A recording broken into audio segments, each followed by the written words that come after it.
अंधार खोर्धा बलांगीर एनएच 57 यही जातीय राजपथ कड़े कड़े खोर्धा बेगुनिया सुनाखड़ा भली टाउन अवस्थित।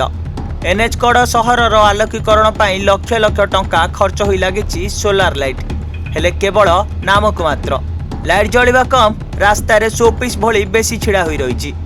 लाइट थाई मध्य किटिमिटी अंधार दे जा आस करुछंती एठाकार लोके। खोर्धा एनएच असामाजिक लोकों आडा जमुवा बेले सोलार लाइट न जलुवा बेले असामाजिक लोकों दौरात्म्य वृद्धि पाउछि। तेबे सोलार लाइट किए लगाई, कहीं बारंबार लाइट खराब होबार लगी, किए यार कंट्राक्ट नहीं, वर्तमान प्रश्नवाची उठी। लोक लगी लक्ष लक्ष मूल्यर लाइट वर्तमान अचल हो पड़ी। लोक टंका को किए भली चलु करुछि, यह पछरे कहार हाथ रही ताहाकु नहीं साधारण जनता मन में अनेक प्रश्न उंकी मारुछि।